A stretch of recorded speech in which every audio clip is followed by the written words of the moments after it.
Hunter won't be seen tonight, so we can bring you a very special episode of The Gen X Files. Welcome to The Gen X Files. I'm Jim. I'm Adam. And today's show is all about the CD, otherwise known as the compact disc. Yeah, the CD. It revolutionized? Nah, not really. No, but it made it, just like the DVD, it made it easier to get to your songs. It made it easier to store your songs. You could keep more songs on a disc. Disc. Yeah. It's going to come out a lot in this show.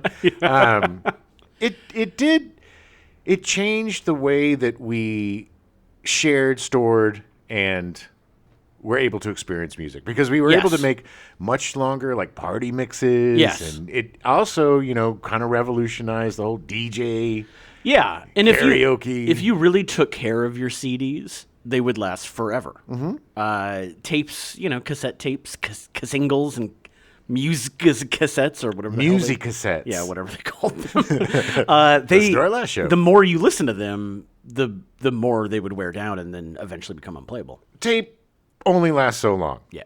It'll break, whether it's a videotape or an audio tape.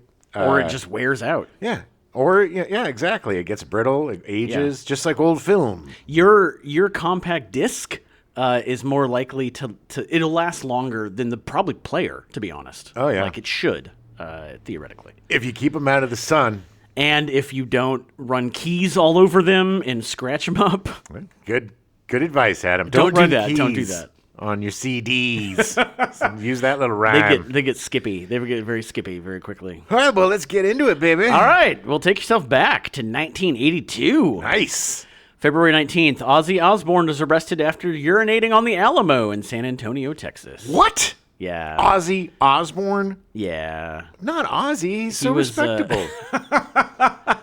He had a string of kind of planned, like, bad reputations. I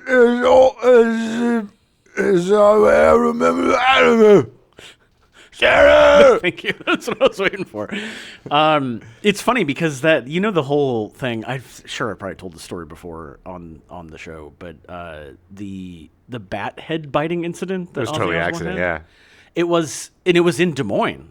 Like, my dad knew some of the people working the show because they were construction guys that would go and, like, help out on the big shows. And normally it was like a Jell-O bat. Yeah. And some dude thought it was super funny and gave him a real bat, and Ozzy Osbourne almost vomited on stage. Well, yeah, man. I mean, how horrible. That's also, like, illegal. Yeah. And the guy that gave him the real bat could go to jail. It got him banned from performing in Iowa. Ugh. I don't know if that's still there or not. I heard your dad was friends with the bat. The only other band that's ever been banned in Iowa. Do you want to take a guess? Nickelback. Phish. Really? They were doing a concert in Iowa State University in Ames. It's north of Des Moines. Just jammed too long. They went out afterwards, and they were supposed to meet the crowd or something, and they ended up just getting on their tour bus. There was a riot, and, like, the tour bus got turned over. Like, it was crazy. I used to know those guys. So many people were so drunk, and they literally blamed the band. That's so crazy. Like, I knew Phish. I have a friend of mine represented them or worked for them, so they would come to parties sometimes. They're like the most mellow human beings. I know. That's why I love the fact that the only two bands to get banned from Iowa are Ozzy Osbourne and Phish. The polar opposites. Exactly. I don't even know if Phish smokes weed. I don't. I mean, probably. One of my favorite things they did was years ago on The Simpsons. Oh yeah. He was like, he's a real potheed. Oh wait, pothead.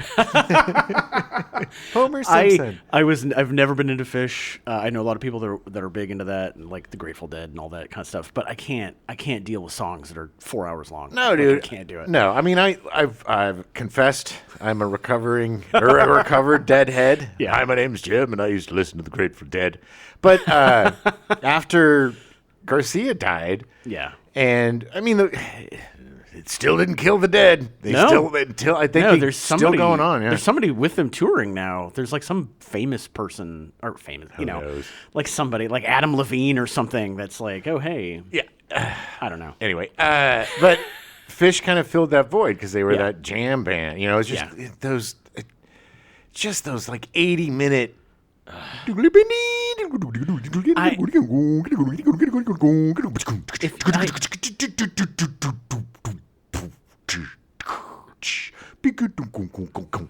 Okay, this right here is too long. Exactly.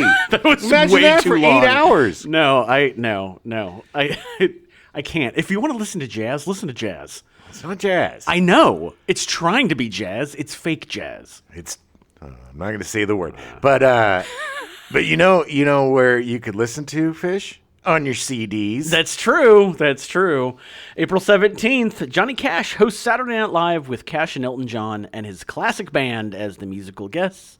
Ladies and gentlemen, Elton John. The best thing about this, and you can find pictures of this online, is during the last segment, before Elton John came and played the second song, Johnny Cash and Elton John switched costumes. Oh, no way. Costumes, but like clothes, I guess. Outfits.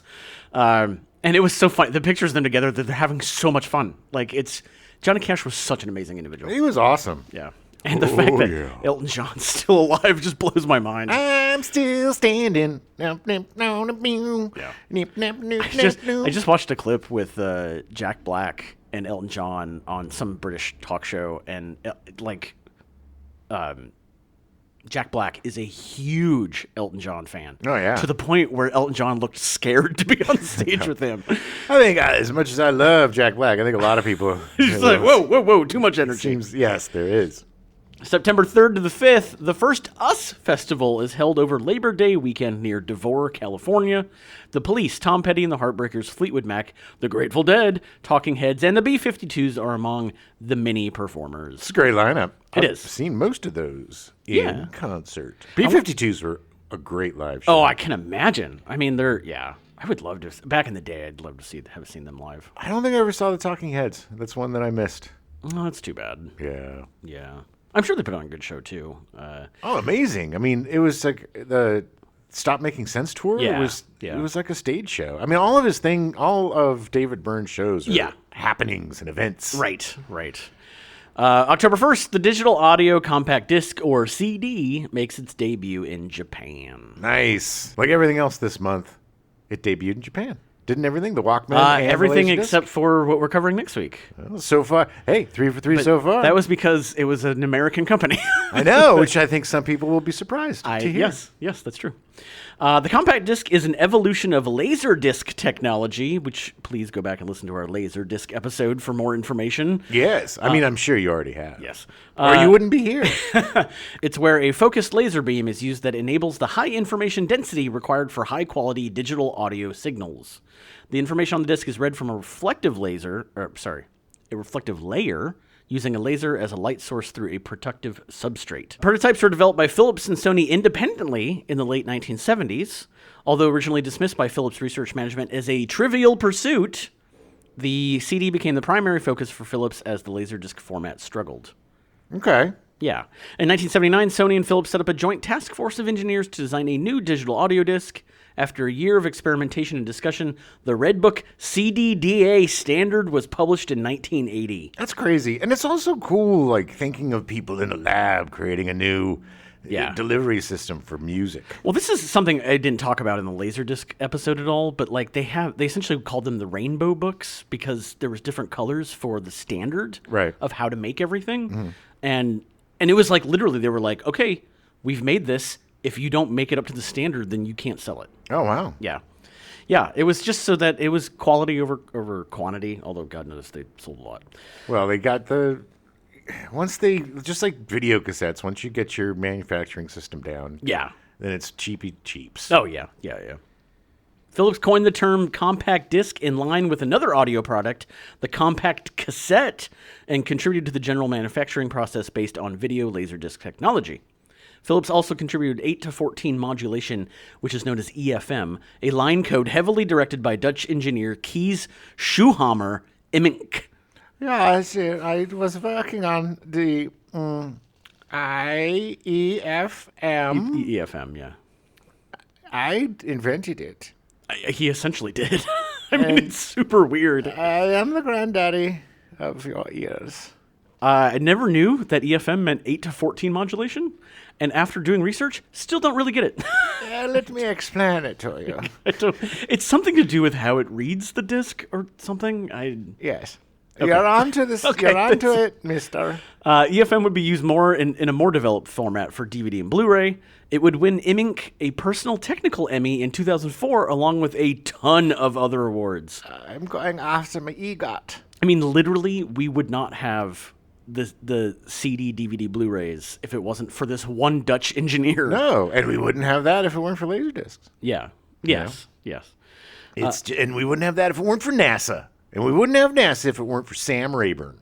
What? Okay. Right. How did NASA get into this? Yep. Okay. Sony contributed the error correction method, CIRC, which offers resilience to defects such as scratches and fingerprints. That was also developed by Key's Schuhammer IMINC. That's right. Always. His fingerprints are all over your CDs. It's so awesome, my juices. He should have spent more time on it because, God knows, I had so many CDs that one bare scratch, and it would be like, nope. Well, yeah, it's when you dropped your CD, it was tragic. Oh, it was awful. Awful. A CD is composed of a thin layer of aluminum, or more rarely gold, applied to the surface, making it reflective. The metal is protected by a film of lacquer, normally spin-coated directly onto the reflective layer. The label is printed on the lacquer layer, usually by screen printing or offset printing. Yeah. Do you remember gold CDs? I remember them, yes. Supposedly, because I was working at Kmart at the time, supposedly the gold disc was higher quality.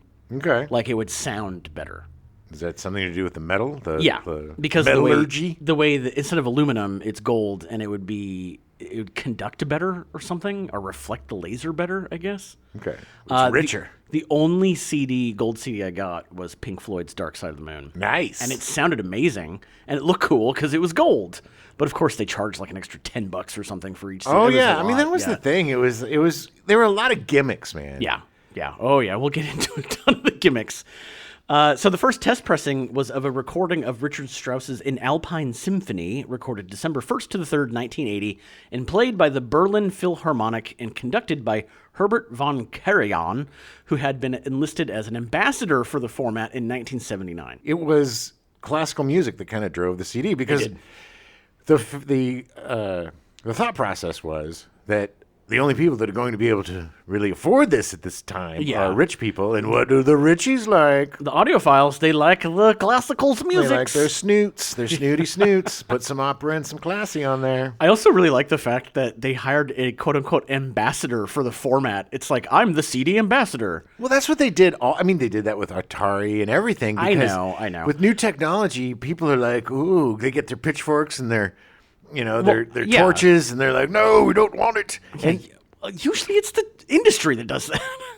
True, but then they push the consumer to be... Well, the consumer also... I do remember the backlash to the CD of really? I mean, we just bought all our cassettes from the albums, and we tried this with the 8-tracks, and where did that take us? Yeah. And, how many more times do I have to rebuy my music library? Right, and their argument was like, never again. This is it. The answer was once. Yes. when everything went digital, and then not, because Spotify is literally everybody's on Spotify. Ugh, but what?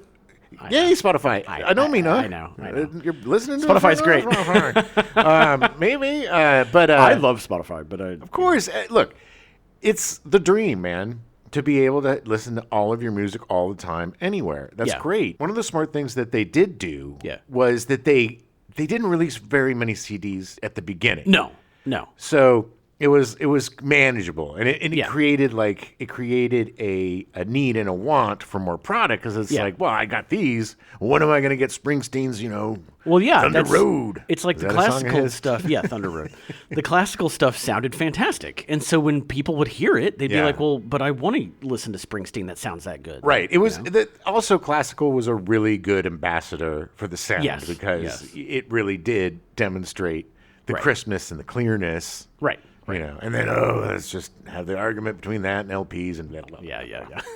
The first public demonstration was on the BBC television program Tomorrow's World in 1981. Hello and welcome to Tomorrow's World. Today we're going to have an insane demonstration of a brand new musical entertainment system called the compact disc. Now look at it. You can look at your face in it. It's also a compact for your face if you want to put your lipstick on, ladies. Kind of. The album they played was the Bee Gees' Living Eyes from 1981. And now for your musical listening pleasures, the Bee Gees' The Living Eyes. The first commercial compact disc was produced on August 17th, 1982, a 1979 recording of Chopin waltzes performed by Claudio Arrau. Nice. That's a good one. Yeah, very first classical. That's how they went. Yeah, just like video, the first thing is porn. In audio, the first thing's classical. The first 50 titles were released in Japan on October 1st, 1982, the first of which was a re-release of the Billy Joel album 52nd Street. Okay. Did not even know that Billy Joel had an album named 52nd Street.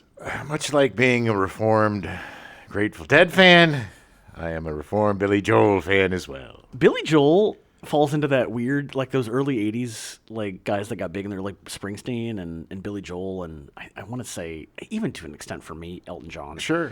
Like, I'm just not into them. Well, the problem is 70s Billy Joel and 70s Elton John and 70s these guys, were better. Are much better. Yeah. You know, because they're young and they're just starting out. Like, early Billy Joel's kind of like Tom Waits in terms of being a troubadour, yeah, you know? I've just wrote him off. Bottle of white. I mean, perhaps a bottle of moonlit. Oh, anyway, I only know him from the first song I ever heard from him was "Uptown Girl." Well, then yes, and it's like I was like, ugh. Possibly his Even worst song. At like 6, I was like, this is awful. Well, I can think the worst song is "We Gonna Start the Fire." We didn't start the fire. Which Which he actually, when he has to play it live because he knows people want to hear it, but he literally makes fun of it when he's performing it. Look, he's got a good sense of humor about that stuff, and yeah, I really early Billy Joel. You should listen to his early stuff. Okay. And stay away from the Uptown Girl 80s doo-wop crap. 80s, yeah. You know, you might as well just listen to Bruce Willis's The Return of Bruno at that point. I would rather listen to Bruce Willis. Oh, you wouldn't. Oh, I do. That's how much I don't album. like Billy Joel. I don't think I had it on CD, but I did have Return to Bruno. There was a guy that we worked with at the theater who hated Billy Joel with such a passion, and every single time he walked in, I would play Billy Joel because he hated him so much. Oh. It was great. Did you not like this person? No. He was kind of... I was going to say, who is it? But he was a bit of a douchebag. So. Really? Give me the first letter of the first name. He's, I think he's performing in I think he's doing musical stuff in cruise ships and stuff. Like, I think he's out. So, right. I mean, yeah. Anyway, I got along fine with him. It was just his rage about Billy Joel was just so humorous to me. I get it. I kind of feel that way about the Beach Boys. Oh, I know. and one of the very first CDs I ever bought, which we'll get to. After the commercial release in 1982, compact discs and their players were extremely popular, despite costing up to $1,000. Over 400,000 CD players were sold in the United States between 1983 and 1984. Yeah, that's 80s. You could buy a pretty decent car for $1,000, used car for $1,000. Yeah. Oh, yeah. The first artist to sell 1 million copies on CD was Dire Straits with their 1985 album Brothers in Arms. I really like Dire Straits. Oh, yeah. No, the Sultans of Swing. Yeah. It's a good song. I don't mind Dire Straits. There was a song that had a saxophone opening, and I learned that saxophone part because I love that song so much. Oh, wow. Wow. But the Dire Straits were really cool. Mark Knopfler. Didn't he do the music for Princess Bride? He did. Did he? Yeah. Mark that Knopfler. Sounds familiar, yeah. Well, if you listen to the soundtrack, it sounds very Dire Straits. Oh, okay. Well, yeah. One of the first CD markets was devoted to reissuing popular music whose commercial potential was already proven. The first major artist to have their entire catalog converted to CD was David Bowie, whose first 14 studio albums of then 16 were made available by RCA Records in February of 1985, along with 4 greatest hits albums. His 15th and 16th albums had already been issued on CD by EMI in 83 and 84, respectively. Very smart of him to get on the cusp of the new... That doesn't surprise me at all. David Bowie seems like, I'm just going to keep pushing. Well, because he just saw it as a way to get more people to listen to his music and have his music sound better, I guess. You know, it's a smart move. If if there's only like 50 CDs available, Yeah, and 15 of them are yours. Yeah, it's like, hey, guess what? Sales are up. Do you remember what your first CD was that you bought? I don't even remember. I think my first CD player might have been in like 84. Oh, wow. Or 5. And it was a Christmas present. And it was with my Stax, my Stax stereo, my double cassettes and stuff. But I don't remember. I really don't I don't remember CDs like I do, the records that I bought and the tapes that I bought. The only one that really sticks out to me is in college. In college, I really remember going to the CD store in Boston with your friends and grabbing the whatever. And I just the one that really sticks out to me is the New Order Substance album. I just remember that. It was this beautiful white double, and I think it was one of the I really like the cardboard albums that were kind of like record sleeves, and you could pull them out of the side and stuff. But no, what was your first? I actually bought two at the same time. One was the Doors soundtrack, the Oliver Stone movie, the Doors soundtrack. Nice. Yeah, for whatever reason, I liked the cover because it was like, Jim, quote unquote, Jim Morrison, Val Kilmer with his like hair on fire, essentially. Like it was a cool like poster. Sure. But I love the Doors, and it was like, well, they don't have a best of album, so I'm getting the soundtrack. And it wasn't Val Kilmer singing the Doors. No, it was right? all the Doors. Okay. It was no. It was essentially a best of album for the Doors. Nice. But it was also the weird thing when I bought it. I think it was like at a Sam Goody or something. But it had I think it had been bought and returned, and they had like a chunk taken out of the jewel case. Oh. Like they would cut out like pieces of it. Yeah. And so that way I guess they knew it was used or something, rather than just putting a sticker on it or something. Right. Like you couldn't just take a new jewel case and stick it in. No. I know. Not like the jewel cases cost so much money that it was like whatever. But the other one, which was brand new, was Pearl Jam's 10.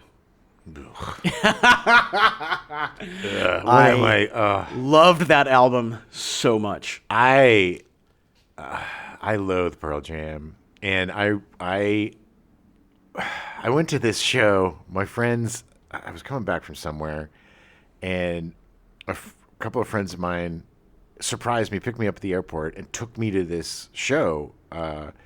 It was this anti-nuke show. I forget what it was called, hosted by Tim Robbins, but it had all these really great... The reason why they took me is because Tom Waits was one of the... Oh, nice. I think I've talked about this before, yeah. And that little bit of Tom Waits, the hour that he played, was the best concert I've ever seen. Oh, nice. But one of the performers was Eddie Vedder. That guy was like sitting on some pillows with his back to the audience, playing his little sitar or whatever, the most pretentious son of a bitch I've ever seen. It just, everything, I'm sure I'm overreacting and whatever, but it's just the... I know. It was one of the first bands I could sing along with.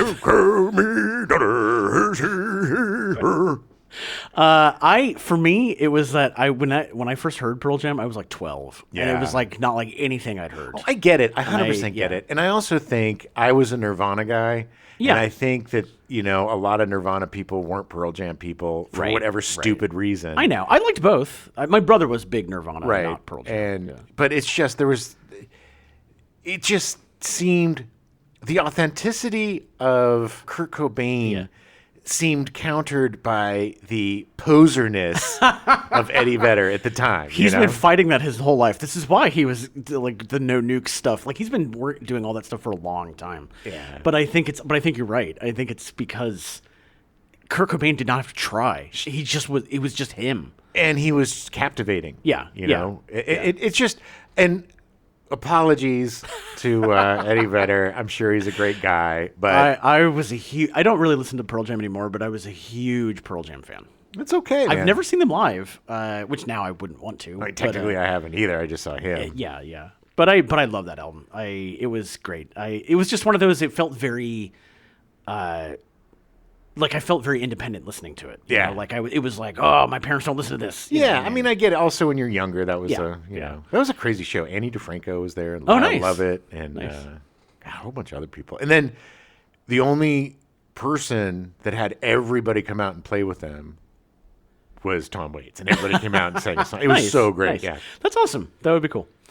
So those two CDs were the ones. All right. Sorry. I would have broken one of them in front of you as a little boy. Yes, that's why we weren't friends back then, Jim. Drunkenly done it. I was 12. You would have been like 21 and been like, F you, kid. If I was drunk, I probably would have done it. No, I'm just kidding. The growing acceptance of the CD in 1983 marks the beginning of the popular digital audio revolution. It was enthusiastically received, especially in the early adopting classical music and audiophile communities, and its handling quality received particular praise. As the price of players gradually came down, and with the introduction of the portable Discman, the CD began to gain popularity in the larger popular and rock music markets. Yeah, just like DVDs and VCRs and everything, once the player becomes reasonable, right, which is usually a year or two later. Well, that was my very first one that I got was just like a standalone boombox, but it had the CD thing on the top. Oh, nice. And which was great. But then, like, I think a year later, my parents gave me a Discman, and I was like, that's perfect. Because then I can sit in my room alone, and you don't hear my music. It's just me, you know. Yeah, the Discman was the best because it took your CDs into Walkman territory. Yeah, exactly. Although you couldn't really. The Discman was mostly just to sit and listen to you. You moved it all. It was just. That's all it was. Yeah. Sounds like Pearl Jam. Yeah. Actually, that was even flow. By 1988, CD sales in the United States surpassed those of vinyl LPs, and by 1992, CD sales surpassed those of pre-recorded music cassette tapes. Nice. Yeah, it's crazy. And true audiophiles would always say, but the warmth of the LP is much better than the cracking and the popping of the sound. Technically, there's no compression with LPs, with vinyl. That's the only drawback with CDs, is that the compression. But, And I working in post-production, like, I had people come up, and they were so adamant about how, I can't listen to CDs. I can't. And I was like, well, okay. No, that's dumb. It's fine. Can you listen to the radio? It's like it just doesn't. It's not compressed enough, or it's too compressed. I don't know. It's dumb, but I do. I guess I have an LP collection that I just inherited. It's not like I have been doing anything to it since. So watching the cat try to tear it apart. Oh my god, it makes me so mad. But I do. When I listen to music, I'll usually put on a record. Yeah. No, and you should. I mean, honestly, if I had the space and the setup, I would totally do vinyl. Yeah. I do like the hisses and pops and crackles because it sounds like they're right there, like they're in the room. Yeah. I mean, it's just, but I also have 1,000 CDs that I never listen to too. Right. Because now it's just why. Yeah, I know. I started digitizing my LPs, and I was also, and I need to do it, but it's also like. What? Yeah. Why? Why am I doing this? What's the point? Yeah. Because it's all same crackle and pop and everything. Yeah. It sounds like it's vinyl. Yeah. In 1988, 400 million CDs were manufactured by 50 pressing plants around the world. Good Lord. That is a lot. The success of the compact disc has been credited to the cooperation between Philips and Sony, which together agreed upon and developed compatible hardware. This was the golden age of music, too. This was when artists were making money, record companies were making money. Of course, artists weren't making as much as they should because record companies are greedy bees. They never do. But this was really the golden age. Yeah.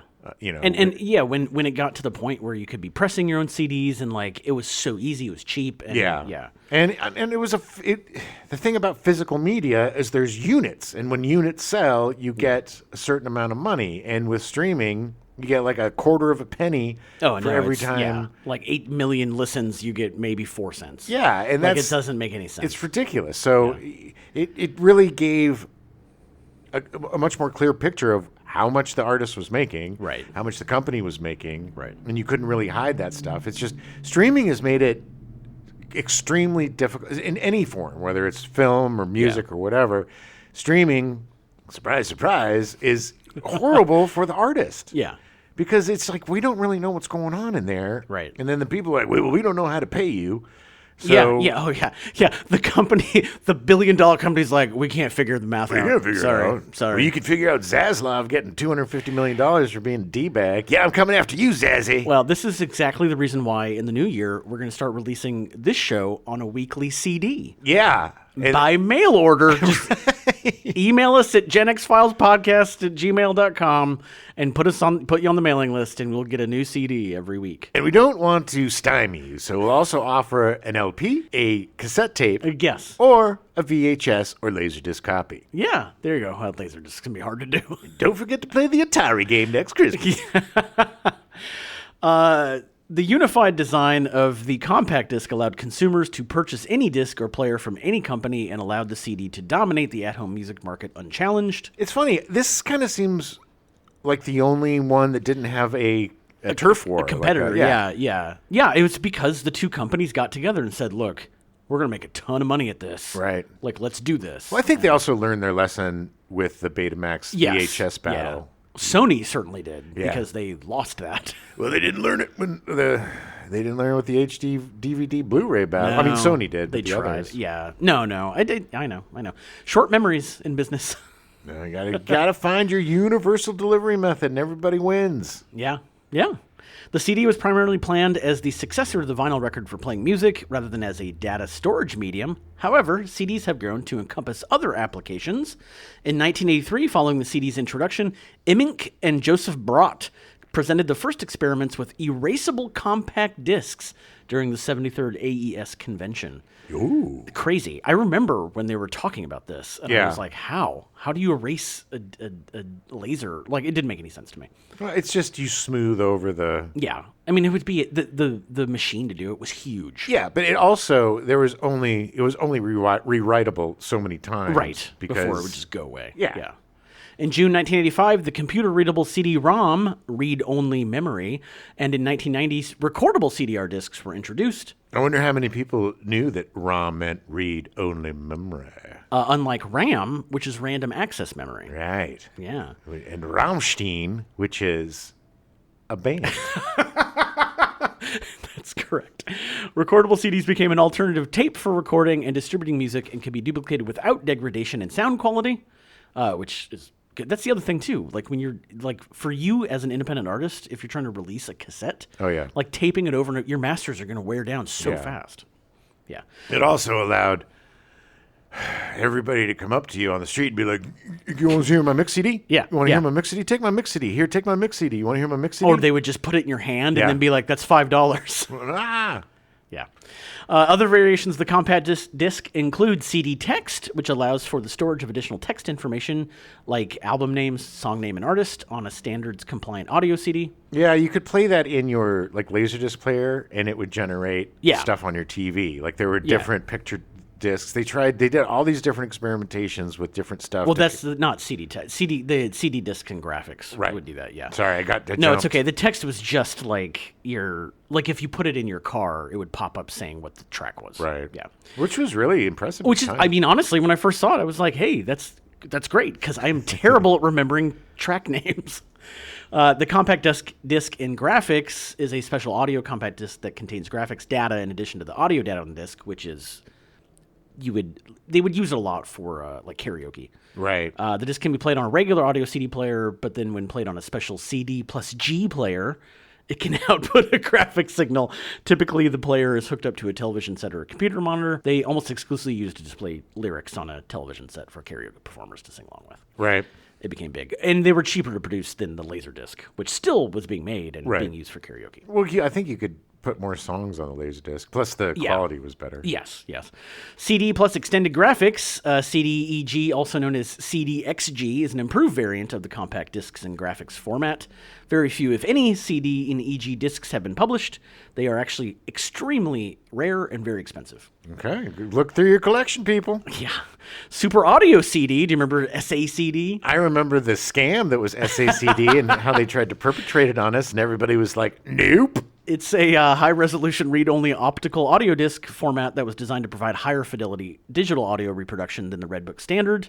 It was introduced in 1999. It was developed by Sony and Philips again. SACD was in a format war with DVD audio, but neither replaced audio CDs. No, and this was the one that you could throw in your DVD player, your Laserdisc player, and you could play video. They would have music videos on it, and so it was kind of a DVD CD hybrid. I remember when Super Audio CD and DVD audio came out. I was working at Kmart at the time. Yeah. I think it was during the summer, during college, and And I remember there being just 2 little racks, and then by the end of the summer, they were gone. It was like, because nobody was buying them. No, because it was, what, $20-$25 for an It was, CD? yeah, it was expensive. And everybody was like, I just bought this on regular CD. I'm not doing this again. Yeah. You're not getting me. The better sound, quote, higher fidelity, like a normal person's not going to hear the difference. No, not at all. CD MIDI is a format used to store music performance data upon which playback is performed by electronic instruments that synthesize the audio. All my musician friends had the MIDI. The MIDI. Yeah. Yeah. Video CD is a standard digital format for storing video media on a CD. VCDs are playable in dedicated VCD players, most modern DVD video players, personal computers, and some video game consoles.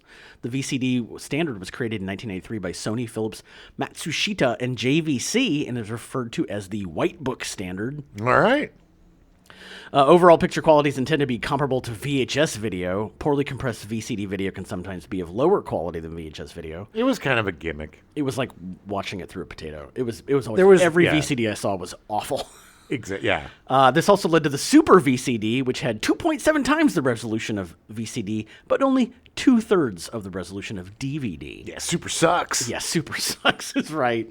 CDI is an interactive multimedia compact disc designed for CDI players. See, this is when you realize that it's dying. Yes. Because there's so many little teeny differential They're and trying to recapture that magic so hard. It's like, what they were doing with the Walkman before they died and what they did with Laserdisc players before it died. It just, you can smell the desperation.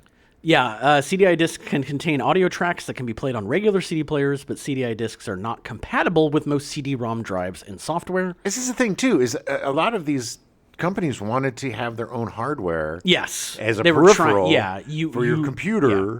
You got to buy this. Right. Yeah. It's just like the Orb drive and different storage drives. You would have to buy that drive to use the storage system, and the draw was more storage capacity, but how many people had a friggin' Orb? Yeah, what are you going to do? You'd have to bring it all with you if you wanted to transfer it to somebody else. So stupid. Vinyl disc is the hybrid of a standard audio CD and the vinyl record. Finally! The vinyl layer on the disc's label side can hold approximately 3 minutes of music. Awesome. Yeah, whoever wanted that? It's like the RoboCop of It vinyl. Doesn't make any sense. CD sales in the United States peaked by 2000. By the early 2000s, the CD player had largely replaced the audio cassette player as standard equipment in new automobiles, with 2010 being the final model year for any car in the United States to have a factory-equipped cassette player. Yeah, we talked about this on one of the other shows. I bought an Infinity that had a cassette player, but it was also my first actual factory CD player. It was like a 6 CD changer. Oh, yeah. I got like the Super Sound System package or whatever. Yeah. And, oh, man, there was like 1,000 speakers. It was so great. Yeah. And it was so cool to have a CD changer in the front because back in the 80s in the day, you'd have like a changer in the trunk. You could hook up, a changer in the trunk. And up to 50 CDs, and it just took up half your trunk. Gotta go change the CD. Pull over, honey. I want to listen to the Beach Boys. Other newer video formats, such as DVD and Blu-ray, use the same physical geometry as CD, and most DVD and Blu-ray players are backward compatible with audio CDs. Yeah, video game players too. Exactly. With the advent and popularity of internet-based distribution of files in lossy compressed audio formats such as MP3, sales of CDs began to decline in the 2000s. Yes, because of Napster and LimeWire and all of these places where you could just essentially steal any music that you could even think of. It was just a pirate's bonanza. Oh, my God. it was. I told the story about an ex-girlfriend who just was addicted to, and it was mostly getting these weird mashups and remixes. Oh, yeah. But it would just be these weird, disparate songs that somehow came together into something really kind of amazing. Okay. But yeah, I mean, we had thousands of them, and that's the thing. You could just, and then you just make your own CDs with the advent. With the it was the perfect storm of the computer. Yeah. The CD-ROM or the CD-RAM, I guess. ROM. Yeah. And piracy was the end. Because I remember the Christmas that I bought my ex-girlfriend for Christmas, I bought her a CD writer and a thing of CDs. Yeah. She flipped through that like 50 CD thing in like 3 days, man. The best was when they started coming out with the CD players that would read MP3 CDs. That's the thing, yeah. Yeah, you could put like 1,000, and it would. Yeah. Not all of them could do it. Yeah. And like some cars I had, not that I had, but cars I saw like would do that too. So it's like you put the CD in, you have a whole library. Yeah. But that did not last very long either. No, but it was very important to get one that read MP3s, and I think the PS3 did that. Oh, did it? Because I remember being able to, or PS2 maybe did that. Yeah. Because we had a PS2, the girlfriend at the time. Yeah, that's and I think we were able to put the that would have been around that time. 100 songs on the... Yeah. So between 2000 and 2008, despite overall growth in music sales and one anomalous year of increase, major label CD sales declined overall by 20%. As of 2012, CDs made up only 34% of music sales in the United States. That still seems a little high. It is high. It's a third of the sales. Yeah. It doesn't seem horrible for outdated technology. By 2015, only 24% of music in the United States was purchased on physical media, 2/3 of those consisting of CDs. Wow. However, in the same year in Japan, over 80% of music was bought on CDs and other physical formats. Yeah, because the Japanese are smart. They know that they want to own what they own. Yes. They don't want to have the digital frontier that could be taken away from you at any time. In 2018, U.S. CD sales were 52 million units, less than 6% of the peak sales volume in 2000. So, I mean, it's still going pretty strong. Yeah. In the UK, 32 million units were sold, almost 100 million fewer than in 2008. During the 2010s, the increasing popularity of solid-state media and music streaming services caused automakers to remove automotive CD players in favor of mini-jack auxiliary inputs, wired connections to USB devices, and wireless Bluetooth connections. Yeah. Yeah, kind of the death. I mean, it's really at the end of the day, it's like, well, what do I need the CD for? Like, it's the new car I got doesn't even have a CD player anymore. Yeah, well, that's just also the auto companies being greedy and being like, well, what can we take out? Well, that's what they viewed CD players as, using a valuable space and taking up weight, which could be reallocated to more popular features like large touch screens, which is what you need in a car. Yeah, that's safe. Hey, I have an idea. While you're driving, play your games on your large touchscreen. Finally, we can get rid of that 50-pound CD player that we had to put in the car. By 2021, only Lexus and General Motors were still including CD players as standard equipment with certain vehicles. Oh, that's kind of sad. Yeah. Despite rapidly declining sales year over year, the pervasiveness of the technology lingered for a time, with companies placing CDs in pharmacies, supermarkets, and filling station convenience stores to target buyers less likely to be able to use internet-based distribution. Yep, that's where you used to get all your cassette tapes, was at the car wash. Well, they had a big bin full of dollar cassettes. Well, that's what now you go to the dollar store and it's DVDs. Like I doing that. I bought a DVD for like $1.25. I remember what it was. Oculus, the movie Oculus. Oh wow! And I was like, no, like it's $1.25. Like that's awesome. Yeah. In 2018, Best Buy announced plans to decrease their focus on CD sales. However, while continuing to sell records, sales of which are growing during the vinyl revival, CDs continue to be strong in some markets, such as Japan, where 132 million units were produced in 2019. Oh, wow. The decline in CD sales has slowed in recent years, and in 2021, CD sales increased in the U.S. for the first time since 2004, with Axios citing its rise to young people who are finding they like hard copies of music in the digital age. It came at the same time as both physical vinyl and cassette reaching sales levels had not seen in 30 years. Yeah, the kids, they're also going back to flip phones, and I think that it's that the pendulum's swinging back, and people are like, I do want to own the stuff that I have. Yeah, like I want to own that. Well, it's also the nostalgia factor, and every generation jumps back 20 years. You know, because when I was a kid, it was, collecting albums and like old soul and Motown albums. And your big band albums. yes. And my polka and Oompa Doompa. But yeah, it always comes back.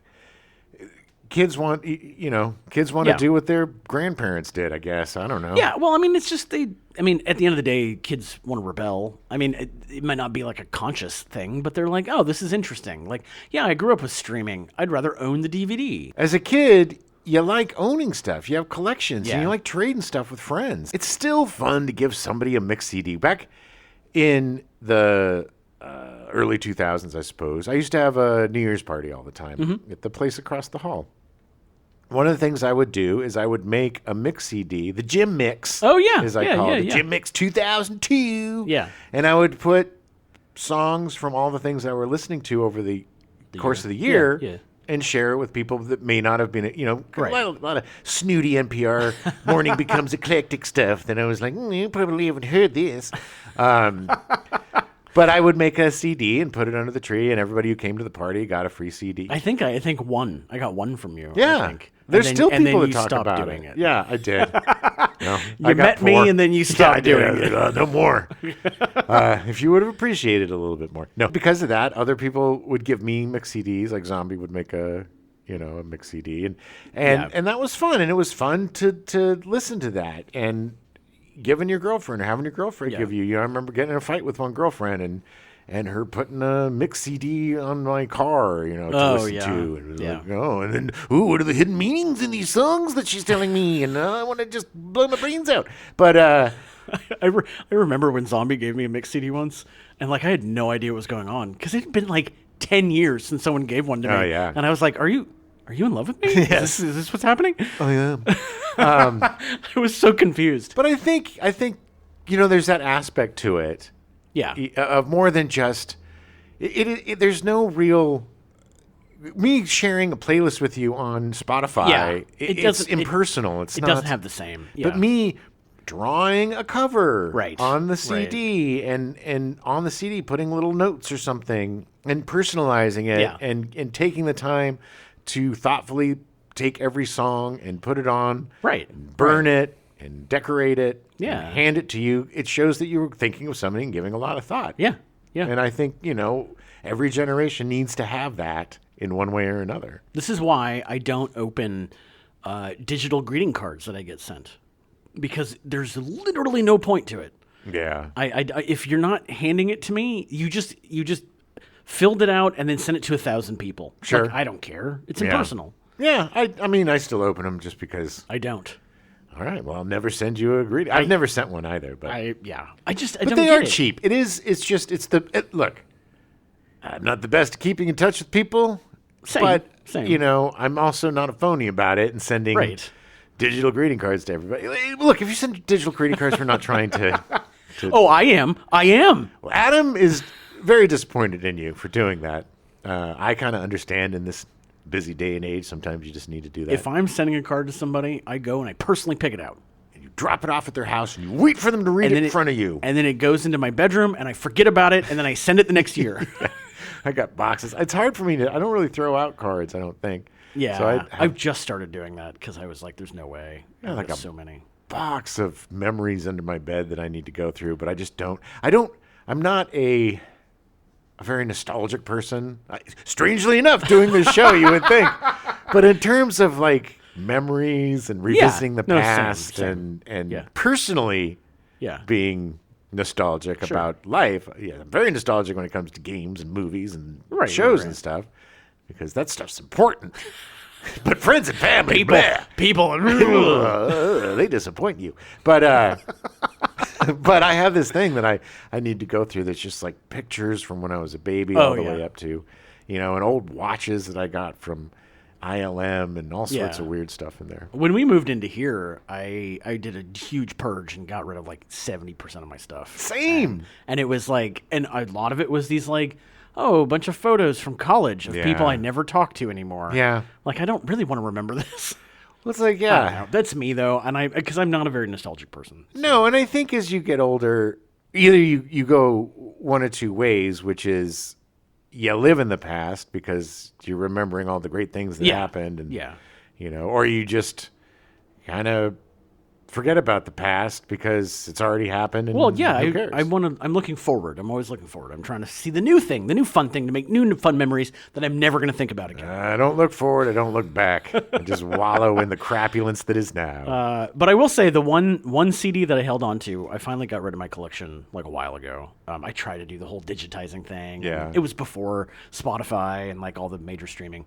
But I held on to one CD. It was a Pink Floyd Pulse. Nice. The live CD. You still got the light blinking? No, it finally died. But when I bought that, it was $19.99. Yeah. And that light in the spine, there was a light with 2 AAA batteries. Yep. And that thing blinked for at least 20 years. It was my friend Sean had that as well. And I just remember There was a point when I think it was when I had been going through stuff here, like going through and purging more stuff, and I hadn't looked at it since I moved in here. Yeah. And it was like, oh my God, it's still blinking. Like it was crazy. It was a great album though. I mean, fantastic. Oh album. yeah. No, under my bed, I've got 2 racks of like the racks, the DVD racks we have. It's the same company, but I have 2 of those. Oh, that are just full of CDs. That are just full of CDs. Well, and you got like booklets or the books that those DVDs. Oh, DVDs. Yeah. Okay. Because I used to do that too. Like people would get rid of the jewel cases and like just keep the CDs like in a big old 500-page like book. I had in my car, I had a little sleeve of CDs and like a first generation iPod. Not the first generation, like that looks like a iPhone, but it was the iPod. Yeah. iPod Touch, I think. Touch. Yes, I think. Completely outdated. Yeah. Not worth anything, either of them. Just my own personal music, and some bastard stole it. Stole all of it. That stuff. And I'm just like, what are you going to get from those CDs? Yeah. Nothing. Yeah. It's just you being a jerk. That's funny because the last time my car got broken into, which I haven't had a car in a while, but the last time I got broken into, I had like a $200 like voice recorder in the car. Totally ignored it. Like just rifled through my glove compartment. There was nothing important. And then and I think he looked at it and was like, I don't know what this is. Yeah. And then left. Granted, I had to pay $200 to get my window replaced, but. Well, I don't know how they got into the car, but it just blows. It was the Mini. It was the parking space at the apartment. Yeah, they got in and stole all the music and stupid got out. Yeah, that's just being mean because you're not going to get any money for any of that. No. No. What is that? It's like breaking into someone's house and stealing all their family photos. But I have a couple. There's some hip hop mix CD I've got in the car that I'll play sometimes, and I'll occasionally pop a CD in, or a mix CD that I when I had my sleeve, I would play a lot of CDs because I still enjoyed the mixes people gave me, and that's the one thing that's sad about having that stolen is there were a lot of really personal, really great mix CDs from ex-girlfriends or friends or whatever that I'll never be able to recreate. Yeah, the only other CDs I held on to were friends' bands that like I had bought like at their shows and stuff that wasn't available on streaming. Funny. Most of them now are on Spotify, nice. But like I mean, they're not really bands anymore. But there's a couple of CDs that has music on it that you can't get anywhere else. Well, I think the big takeaway from this month is physical media is still something you probably want to have. Yeah, I get it. I get we want to all unclutter our homes and we want to be streamlined and not have any of this stuff around, but. You're going to miss it. I mean, it's nice to have even a small collection of your favorite stuff, just to have it, just in case. Have your top 10 albums or your top 20 albums on CD or have your top 20 movies on Blu-ray or just something that you have when all of this goes away. So you don't go insane because you have no entertainment. I mean, can you imagine it? That would actually be a good movie. Okay, listen up, Hollywood. So we have a apocalyptic movie, okay? Something happens and gets rid of all the internet and all streaming that there is. And so now we have the media wars. So it's like everybody fighting over DVDs and CDs and tapes and records and video games. It's all the physical media wars. And so that's our currency. And that's how we, I think it's a winner, babe. Oh, you have an original printing of the Jaws DVD? I will kill you for it. We are going to duel for that DVD. Yeah. I have the original trilogy of Star Wars, unadulterated by George Lucas. I thought those were gone. And everybody bows down. You are our new emperor. Yub nub. Anyway, all right. Take it, Hollywood. It's yours. Yeah. So CDs, they're fun. I do miss CDs. But same. Like I have a very small collection now. It's stuff that I really want, and that's it. And let us know. Let us know if you're still buying CDs. If you got a few that you held on to. What was your first? What's your best? What's your favorite? We'd love to hear from you. And like I said, I think my favorite was my New Order. Yeah. I just love Bizarre Love Triangle, baby. It's such a good song. I'm never gonna go back on my Pearl Jam 10. Ugh, Pearl Jam. All right, we'll be back next week. We're gonna cover one of the greatest gaming consoles of all time, Atari. Don't call me daughter. Welcome to the Gen X File. God, if I don't get it on the first time, it'll bump my boogers. Are you gonna say the CD or just CD? Oh, today's show's I think we should say the CD. The CD and then compact disc. I like the way you did that. Yeah, okay. Okay. Welcome to the Gen X Files. I'm Jim. I'm Adam. And today's show is all about the CD. Oh, shit. I'm so fucking stupid.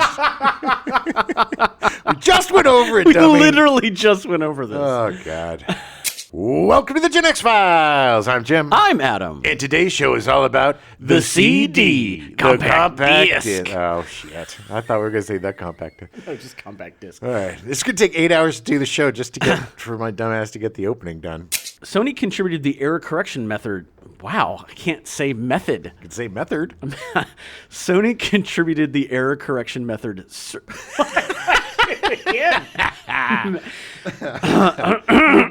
You Wow. caught my All right. mouth bug. We now return you to your regularly scheduled programming. Remington Steel, already in progress.